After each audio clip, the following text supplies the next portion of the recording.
The October morning fell heavy over Atlanta, Georgia. The sky was overcast, but the city buzzed with the characteristic energy of the American South in 1968. Marcus Sterling adjusted his tie as he watched the building ahead through the fogged windshield of his Ford sedan. The Renaissance Hotel stood before him, its brick facade reflecting the architectural elegance that defined the city's downtown district. Marcus was 28 years old, a music journalist for the Atlanta Chronicle, one of the most respected newspapers in the region. His career had been built on classical music reviews and jazz critiques, genres he understood deeply and respected profoundly. However, that morning presented him with a challenge that made him uncomfortable. His editor, Mr. Richardson, had assigned him to interview James J.B. Robinson, the soul artist who was revolutionizing radio stations across the country. The young journalist grabbed his leather notebook and stepped out of the vehicle. The cool autumn air hit his face as he walked toward the hotel entrance. Atlanta's streets were alive with movement, people heading to work, street vendors setting up their stands, and the distant sound of car horns creating the urban symphony he knew so well. Marcus had grown up in this city, in a middle-class neighborhood where classical music played during Sunday dinners, and intellectual conversation was valued above all else. Inside the hotel lobby, the contrast was immediate. The polished marble floors reflected the crystal chandeliers hanging from the ceiling. Well-dressed guests moved through the space with purpose, while hotel staff attended to their duties with practiced efficiency. Marcus approached the front desk, where a young receptionist with perfectly styled hair greeted him with a professional smile. "Good morning, sir. How may I help you today?" she asked, her southern accent evident but refined. "Good morning. I'm Marcus Sterling from the Atlanta Chronicle. I have an appointment with Mr. Robinson in the presidential suite," he replied, showing his press credentials. The receptionist checked her registry and nodded. "Of course, Mr. Sterling. Take the elevator to the 10th floor, suite 1001. Mr. Robinson's manager is expecting you." Marcus thanked her and walked toward the elevators. As he waited, he reviewed his notes. He had prepared a series of questions designed to challenge the artistic merit of soul music, a genre he privately considered less sophisticated than the musical forms he typically covered. His colleagues at the newspaper shared similar views, often dismissing the new sound as temporary commercial trend, lacking substance. The elevator doors opened, and Marcus stepped inside. As the mechanism lifted him toward the 10th floor, he reflected on the cultural moment the country was experiencing. The civil rights movement had transformed American society, and music had become one of the most powerful voices of that transformation. Soul music, in particular, had emerged as the soundtrack of a generation seeking identity and recognition. The elevator chimed, and the doors opened to reveal an elegant hallway. Marcus walked toward Suite 1001, his leather shoes silent on the carpeted floor. He knocked firmly on the door, and within seconds it swung open. A tall man in his 40s, wearing an impeccably tailored suit, greeted him with an evaluating gaze.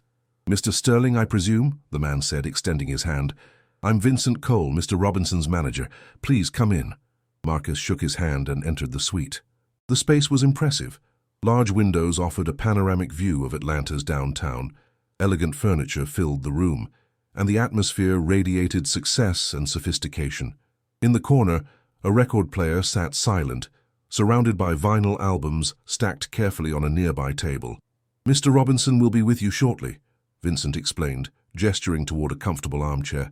"He's finishing a phone call with his producer in New York. Can I offer you coffee or tea?" "Coffee would be excellent, thank you," Marcus replied, settling into the chair and opening his notebook. Vincent prepared the coffee with practiced ease, and soon Marcus held a warm cup in his hands.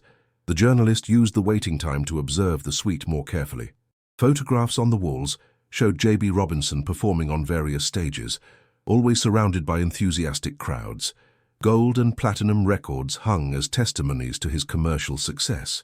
"I appreciate your patience," Vincent said, sitting across from Marcus.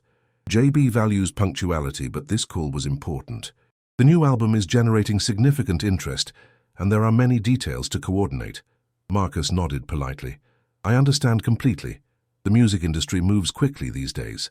"It certainly does," Vincent agreed, "especially with soul music reaching audiences that traditional genres never could. JB has been instrumental in that expansion."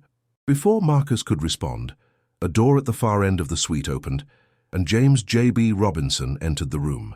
He was a man of medium height, probably in his mid-30s, with an unmistakable presence that filled the space immediately.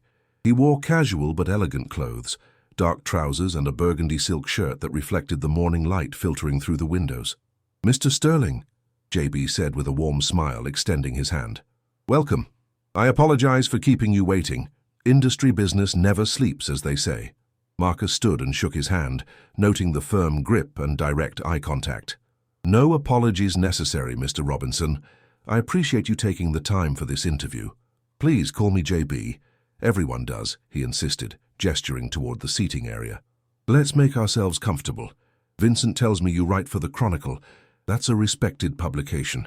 They settled into the comfortable furniture, and Marcus positioned his notebook on his lap. JB sat relaxed, one arm draped over the back of the sofa, projecting confidence without arrogance. Vincent remained nearby, observant but not intrusive.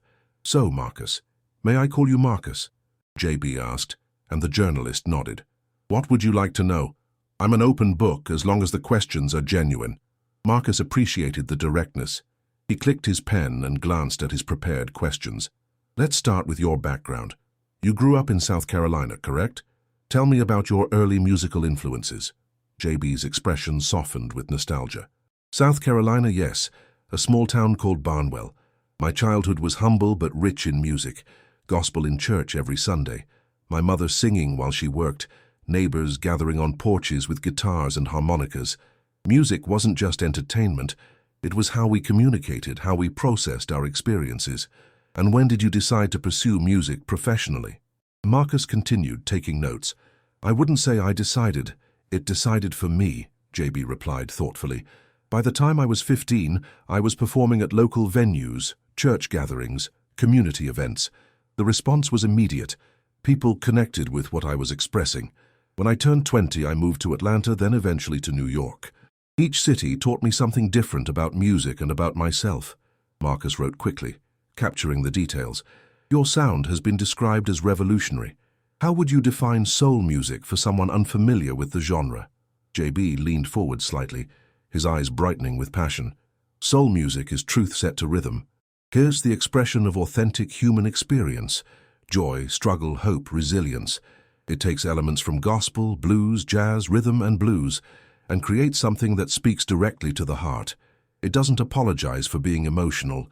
It doesn't pretend to be something it's not." "Interesting perspective," Marcus said, maintaining his professional tone. "Some critics argue that soul music lacks the technical complexity of jazz or the structural sophistication of classical music. How do you respond to that assessment?" The question hung in the air for a moment. Vincent shifted in his seat, but JB remained calm, a slight smile playing at the corners of his mouth. He seemed to recognize the challenge implicit in Marcus's words. "Technical complexity and emotional depth are not mutually exclusive," JB responded evenly. "Soul music may not follow the same structural rules as classical composition, but it has its own sophistication. The way we use call and response, the layering of vocals and instruments, the intentional use of repetition to build emotional intensity, these are deliberate artistic choices, not accidents or simplifications." Marcus nodded, appreciating the thoughtful answer, even as he prepared his next question. "But doesn't the commercial success of soul music suggest it's designed more for mass appeal than artistic integrity? The radio charts are dominated by soul songs that follow predictable patterns." JB's smile widened, but his eyes remained serious. "Commercial success doesn't invalidate artistic merit. Bach was commissioned to write music for wealthy patrons. Mozart composed operas for paying audiences.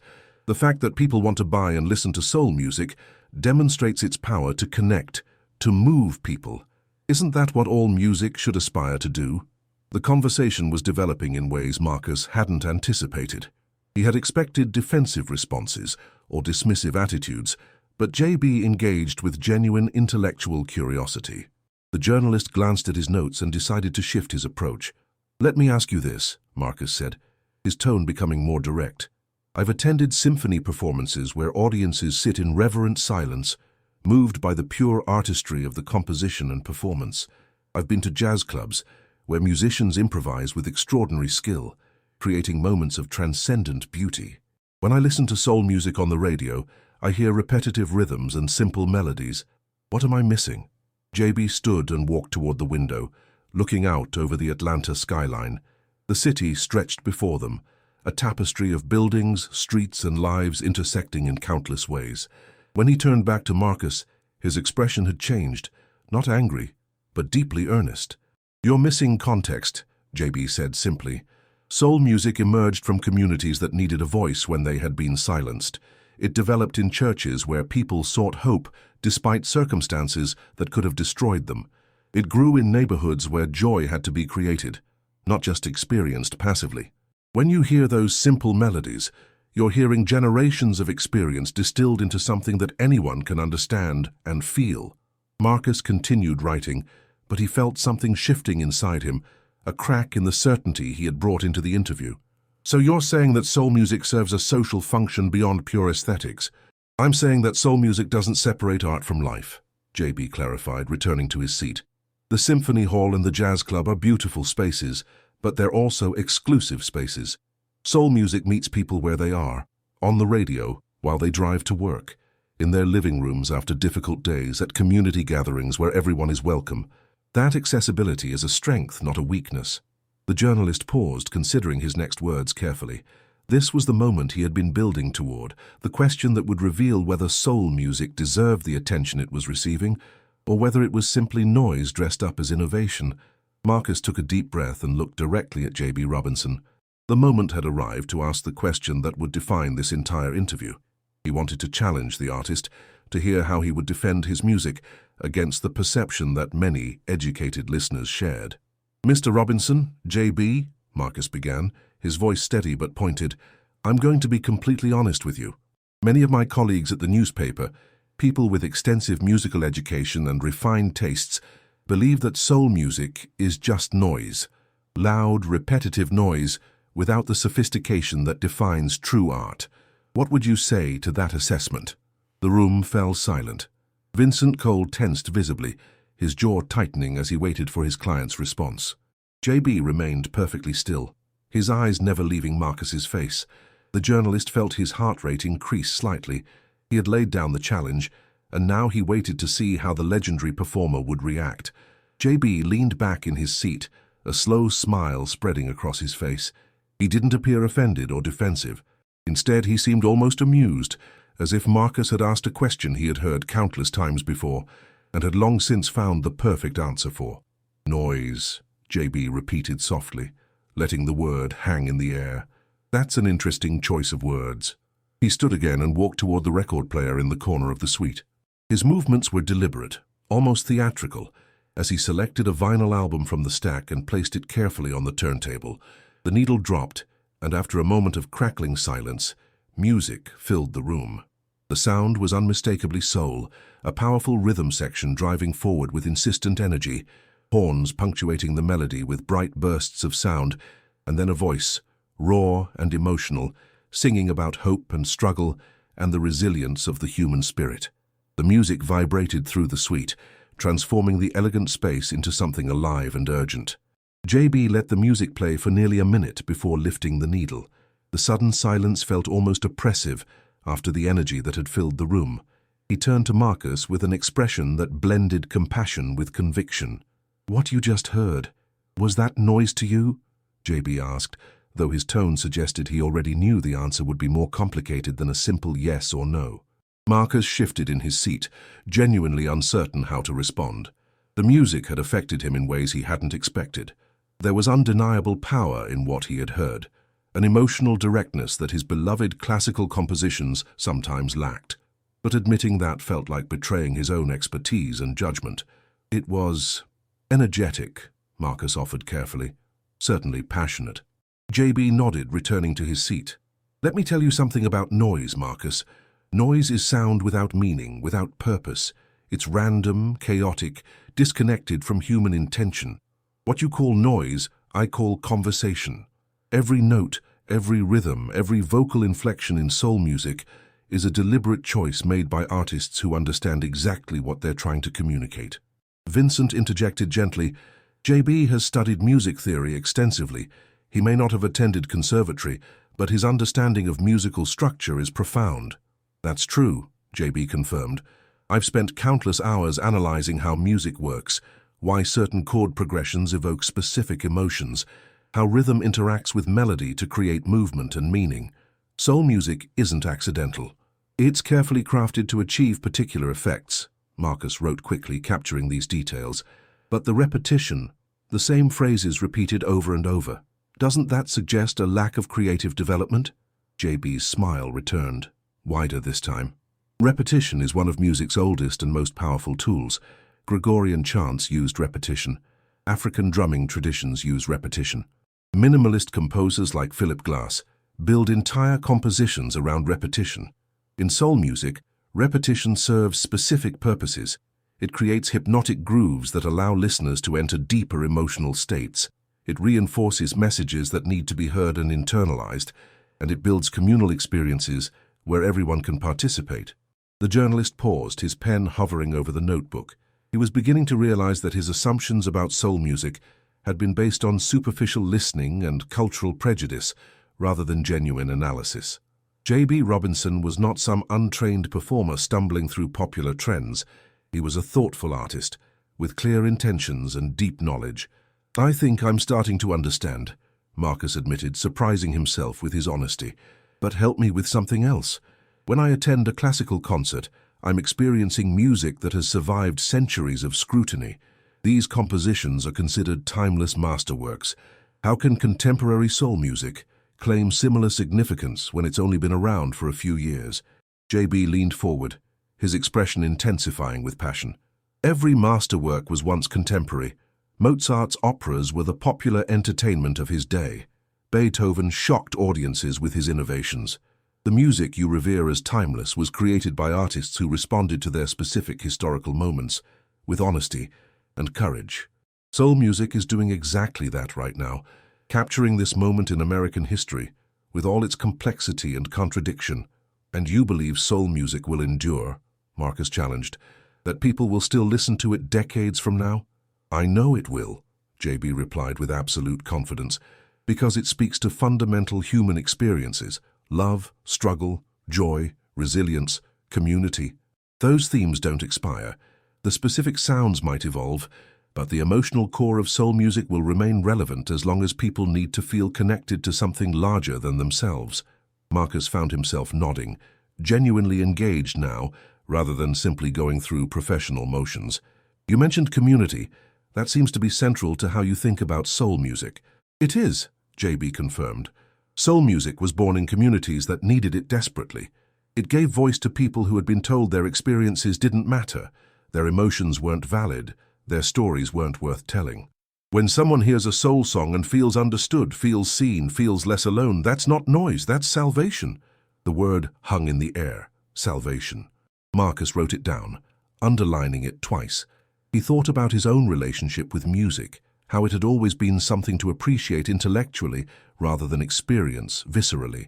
Perhaps that distance had allowed him to maintain his critical perspective, but it had also prevented him from understanding what music could mean to people whose lives looked nothing like his own. "Let me ask you something now," JB said, shifting the dynamic of the interview. "Why do you listen to music? What do you want it to give you?"